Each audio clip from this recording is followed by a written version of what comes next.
ভোটাধিকার সংবিধান স্বীকৃত নাগরিক অধিকার, আর এই অধিকার প্রয়োগের মাধ্যমে রাষ্ট্র পরিচালনায় অংশ নেয়ার সুযোগ পান একজন নাগরিক।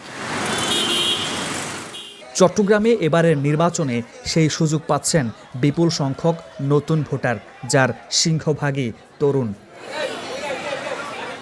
নির্বাচন কমিশনের তথ্যমতে চট্টগ্রাম মহানগর ও জেলার ১৬টি আসনে এবার মোট ভোটার ৬৬,৮৪,৬৩০ জন, যেখানে ২০২৪ সালের নির্বাচন বাদ দিলে ২০১৮ সালের একাদশ নির্বাচনের পর নতুন ভোটার যুক্ত হয়েছেন ১০,৪৭,১৬৫ জন।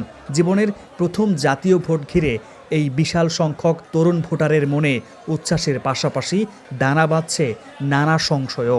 ভোটার হিসেবে আশা প্রত্যাশা এটাই যে আমরা যেন আমাদের ভোট দেওয়ার যে অধিকারটা সেটা স্বচ্ছভাবে পাই। আমার বাবা তারার ক্ষেত্রে দেখেছি কি তারা নিজেদের পছন্দের ভোটটা দিতে পারতো না, আনফেয়ারনেস হয়তো। আশা করি আমাদের ক্ষেত্রে আনফেয়ারনেসটা হবে না, এটাই আশা আমাদের। ভোটের বিষয়টা যদি হয় নিখুঁত, যদি স্বচ্ছ যদি হয়, নিরপেক্ষ যদি এখন কেউ নির্বাচিত হয়, তাহলে ভবিষ্যৎটা আরও সুন্দর হবে।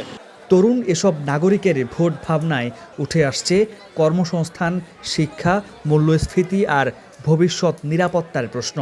অনেকেরই রাজনীতি নিয়ে আগ্রহের পাশাপাশি আছে আস্থার ঘাটতিও। একসাথে গণভোট আছে, সাথে আছে আবার জাতীয় নির্বাচন। তো আশা করি সকলের একটা যখন গণঅভ্যুত্থান হয়েছে, স্টুডেন্ট বা নতুন প্রজন্মের মন মতো একটা সরকার গঠন করবে এবং দেশের উন্নত হবে, এটাই আশা করি। যেহেতু আগের নির্বাচনগুলো আমরা দেখেছি যে খুবই অনেক অনিয়ম ছিল আর খুবই অস্বচ্ছ ছিল। সো এই নির্বাচনটা আমরা চাচ্ছি যে খুবই স্বচ্ছ হোক, খুবই সুষ্ঠুভাবে হোক। বিশিষ্ট নাগরিকরা বলছেন, নতুন ভোটারদের আস্থা অর্জন করতে হলে প্রয়োজন অংশগ্রহণমূলক রাজনীতি ও বিশ্বাসযোগ্য নির্বাচন ব্যবস্থা। একই সাথে তরুণদেরও জানতে হবে ভোট কেন গুরুত্বপূর্ণ, তাই কাকে ভোট দেবেন সেই সিদ্ধান্ত সচেতনভাবে নেয়ার পরামর্শ তাদের।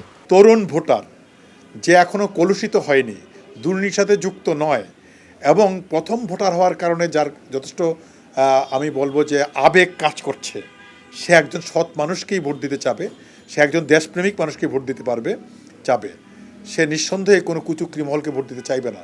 এবং সেই ক্ষেত্রে তরুণরা কিন্তু সেই প্রার্থী খুঁজবে এবং যে প্রার্থী হয়ে গেছে এখন প্রার্থী বদলের আর সুযোগ নেই, এই প্রার্থীদের মধ্যে তারা খুঁজবে। কিন্তু এই খোঁজার মধ্যে আমি বলবো যেটি, তরুণরা অনেকেই যদি ভালো প্রার্থী না পায় তাহলে ভোট কেন্দ্রে নাও যেতে পারে। কোনো পেশি শক্তি বা কোনো প্রভাব কারো দ্বারা প্রভাবিত না হয়ে, রাজনৈতিক কর্মীগুলোর দিয়ে প্রভাবিত না হয়ে আমি আমার ভোটটা দিতে পারবো, আমার পছন্দের প্রার্থীকে আমি ভোট দিতে পারবো এবং আমি নিরাপদে ভোট কেন্দ্রে যেতে পারবো এবং নিরাপদে আমি ভোট কেন্দ্রে ভোট দিয়ে আমি নিরাপদে বাসায় ফিরতে পারবো। নতুন ভোটারদের হাত ধরেই বদলাতে পারে দেশের রাজনীতির ভবিষ্যৎ। এখন দেখার বিষয় তরুণরা ব্যালটের মাধ্যমে সেই পরিবর্তনে কতটা ভূমিকা রাখেন।